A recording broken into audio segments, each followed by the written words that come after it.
Ladies and gentlemen, welcome to Liliesleaf. Panelists, welcome. I think this discussion has come at a very opportune time within the context of our liberation struggle, within the context of where the country is going, reflecting on what we have achieved over the last 22 years of our democracy. I think it's also very opportune and pertinent that this discussion is taking place here at Liliesleaf today. One of the problems we are facing today is the realization that our liberation struggle history, and our history in general, is fading from our historical narrative. We're losing touch with what our struggle was all about. And Liliesleaf is trying to ensure that that message contained within the Freedom Charter, the ideas of our liberation struggle, are not lost, are not forgotten, and are kept alive. And I am very proud that Liliesleaf has been able to partner with Democracy Works, and I'm looking forward to a very invigorating dialogue here. Thank you very much indeed. Just to paraphrase Mark Haywood, a political scientist, who says, the problem or the trouble with democracy is that it's everything to everyone and anything to anyone, so it means nothing. And so the concept is diluted in that sense. And then you've got Fareed Zakaria, who speaks about illiberal democracy. I think it's close to the concept that Tamuka is speaking about authoritarian democracy, where he identifies places, many places in the world that have elections, free, fair, regular elections, but the outcomes in those societies do not reflect what we tend to understand to be democracy. Then you've got Samuel P. Huntington, who says that when we make democracy to mean more than just elections, that's when we run into trouble. And the reason why I think those three inputs are very important is because we have tended in today's world, not just in Africa, but also in the West, to pack democracy with so much, and that it's so imprecise. That's why we kind of get, caught up or lost when we speak about it. So I think it's also important to distinguish between democracy as a process, democracy as a system of government or governance, democracy as a political culture, and also to think about the other things that work together with democracy to deliver the type of society that we're looking for. Just to use an analogy, democracy tends to be as fluid as water. And like with water, when you pour it into a container, it tends to take the shape of the container within which it is poured. That's why we end up giving labels to democracy. We speak about liberal democracy, social democracy, because democracy is not value-free. It's laden with values and underpinnings, and wherever it is applied, it will take on the shape of the existing values, existing culture, existing economic system within that society.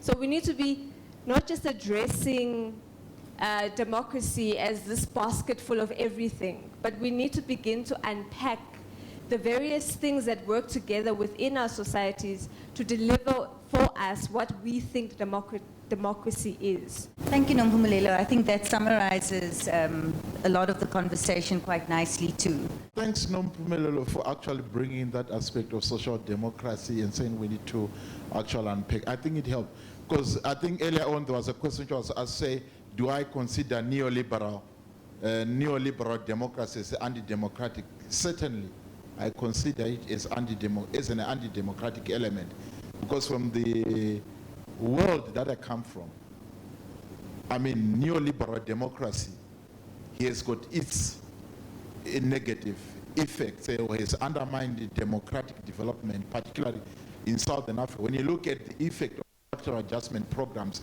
and all those liberal policies which are being proposed by the international financial institutions, because, like, if you look at when I problematize the issue of the post-colonial state, to say you've got two societies living in one, we have got a dual governance system, where others are still trapped within that traditional society, and then there's modern society. And when you have these two interfacing, you end up having that, in the name of democracy, they'll be busy exploiting, taking the minerals, taking them out, and the elite benefits. And they benefit. If you are in Kenya, you talk of the Wabensis, because when these people, they are there through elections, and public office becomes like an exercise in scavenging, as Breitenbach says. So access to public office means personal enrichment and personal accumulation. But this also brings in global forces, the issues of, neoliberalism and how elites. So basically for me, neoliberalism is anti-democratic. But then coming back to what you were saying, you were raising the issue of the constitution.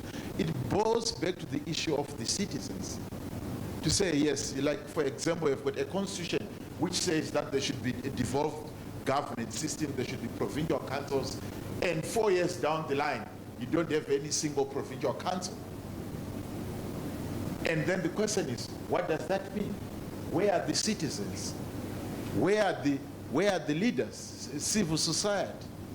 So it raises a lot of all these questions, saying democracy is not necessarily some kind of a linear project or what, but it has got many elements influencing it, and citizens do play a fundamental role. And the reason why I keep on emphasizing on citizens, because from my experience working with political parties or some of these big institutions, I found that I've got more power to influence things is from the side of being a citizen. What is a post-colonial project? Is a post-colonial project just now we've got a border, this is our country now? Is a post-colonial project is now we've got sovereignty, now we don't, nobody should criticize us, we can do what we want because at least we are free? Is that a post-colonial project? Is that a democratic project? Or should we ask ourselves a couple of things? Is what is a democratic state itself? What is a democratic liberation movement, internally, organizationally? What is a democratic culture if you think about culture in a traditional sense, if it's a Zulu culture, what is democratic? What are the democratic elements and what are the autocratic elements that we want to push away and so on?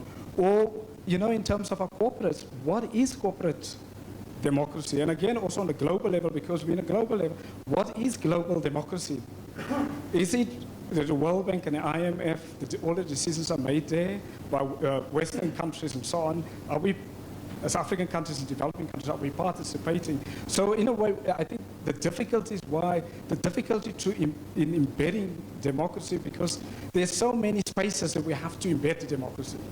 So from the global level to the state, and we can break it institutions to our personal behavior. How do I engage in a relationship? Can we bring democracy in that space in our personal relations?